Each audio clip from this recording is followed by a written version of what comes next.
Bienvenue dans cette série de podcasts, Le langage sacré des pierres, les archétypes de notre traversée humaine. Pour commencer, je vais me présenter. Je suis Eya Hina. Et il y a quelques années, j'ai quitté un couvent dans lequel j'avais vécu 7 années pour m'engager sur un chemin dont j'ignorais tout, ou presque. En cheminant, les pierres sont entrées dans ma vie et depuis, elles n'ont pas cessé de me poser plein de questions. Des questions sur le courage, sur l'attachement, sur la peur de souffrir, et finalement sur ce que signifie être pleinement humain.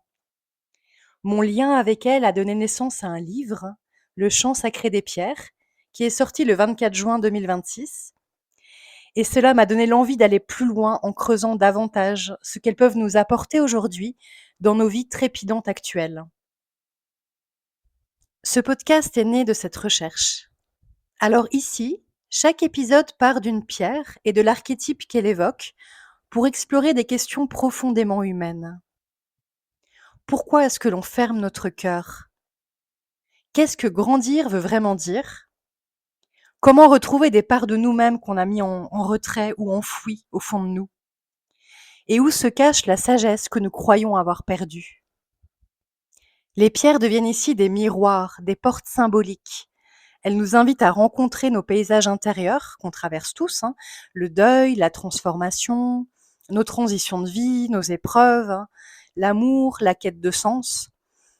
Et donc ce podcast est né de ce prolongement de mon livre, Le chant sacré des pierres, mais il peut aussi se vivre comme un voyage en soi, une traversée, épisode après épisode, pierre après pierre. Ce voyage se déploiera en 3 grandes parties. Dans la première partie, nous allons explorer ensemble les pierres archétypales, celles qui viennent éclairer très concrètement nos expériences humaines et les paysages intérieurs qu'ils nous font traverser. Dans la deuxième, nous rencontrerons les pierres initiatiques, qui ouvrent des passages vers l'expérience du sacré et nous invitent à une transformation plus profonde.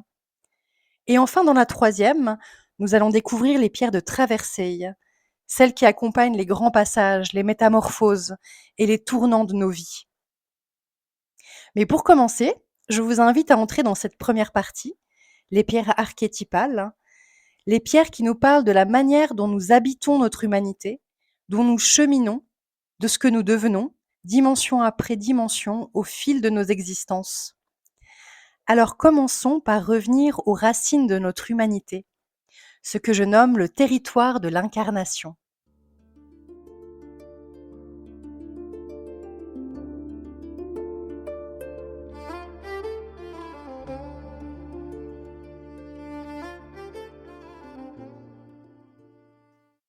Aujourd'hui, nous entrons dans le territoire de l'incarnation. Et au seuil de ce territoire émerge une figure symbolique que j'appelle la gardienne de l'incarnation. À travers la tourmaline noire, elle nous invite à revenir au corps, à la présence, et à cette question simple mais essentielle: que signifie être pleinement humain? C'est une question qui m'accompagne depuis longtemps.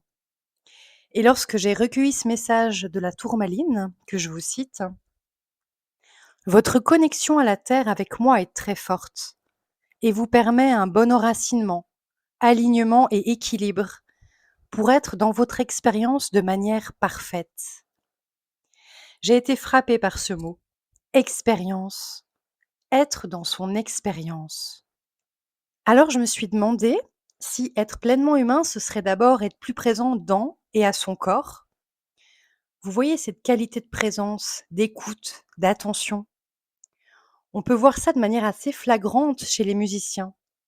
Leur art les a modelés jusque dans leur posture corporelle, leur respiration. J'ai été frappée de voir ça chez des musiciens classiques. Comment ils habitent de leur présence le lieu où ils jouent.